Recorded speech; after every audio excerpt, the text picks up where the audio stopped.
Assalamualaikum warahmatullahi wabarakatuh. Alhamdulillahirabbil alamin.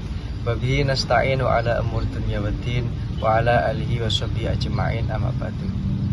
Sebelumnya perkenalkan, nama saya Hafidz Nur Sholihin, mahasiswa UIN Sunan Kalijaga, program studi Pendidikan Agama Islam S2.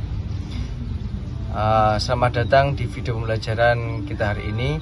Pada kesempatan ini kita akan mempelajari salah satu pendekatan penting dalam kajian Al-Quran dan Hadis, yaitu pendekatan makna kumagza, sebuah metode yang tidak hanya menggali teks secara historis, tetapi juga mengembangkan pesannya agar relevan dengan konteks kekinian.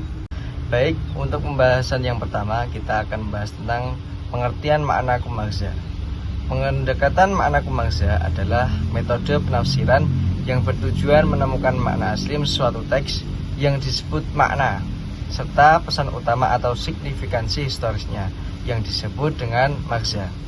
Setelah makna dan pesan utama itu dipahami, penafsir kemudian mengembangkannya menjadi signifikansi dinamis, sehingga ajaran tersebut dapat diterapkan dalam realitas masa kini di tempat dan waktu kita hidup. Beranjak ke pembahasan yang kedua, yaitu tentang penggalian makna historis dengan tujuan untuk memahami makna historis sebuah ayat atau hadis. Terdapat beberapa makna metodis.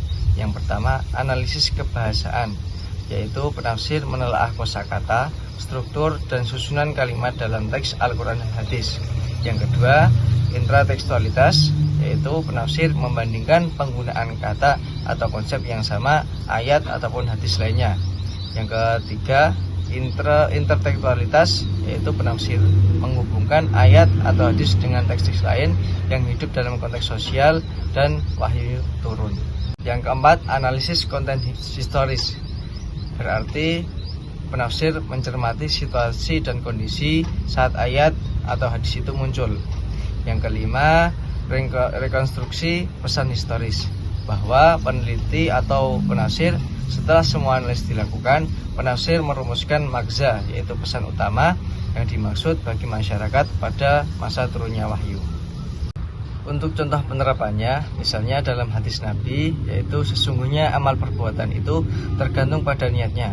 Dengan intratekstualitas, hadis ini dapat diperkuat oleh hadis lain seperti sesungguhnya amal itu dinilai berdasarkan akhirnya. Dari hubungan ini dapat dipahami bahwa Islam mengajarkan keselarasan antara niat yang lurus dan pelaksanaan amal yang benar.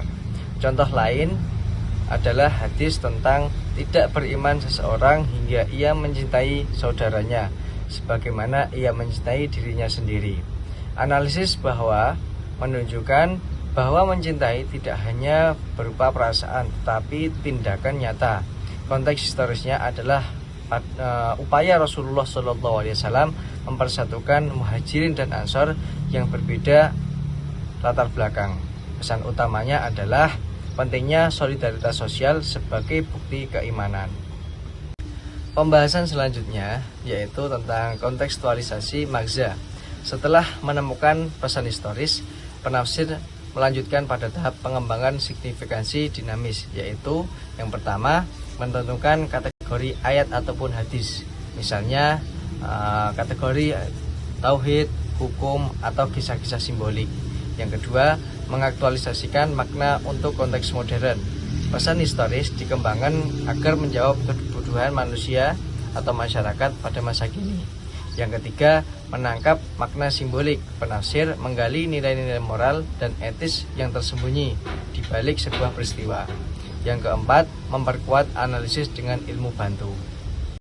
Ya, itu tadi pemaparan dari pembahasan kita tentang makna kumagza. Untuk kesimpulannya, bahwa pendekatan makna kumagza bukan hanya menawarkan cara membaca teks suci secara historis, tetapi juga membantu kita memahami bagaimana pesan wahyu dapat hidup dan relevan sepanjang zaman. Dengan demikian, metode ajaran Islam tidak berhenti pada masa lalu, namun terus memberi cahaya bagi kehidupan modern yang kompleks. Mungkin itu saja materi yang dapat saya paparkan, kurang lebihnya mohon maaf. Allahumma fiq ila aqwamit thoriq. Wassalamualaikum warahmatullahi wabarakatuh.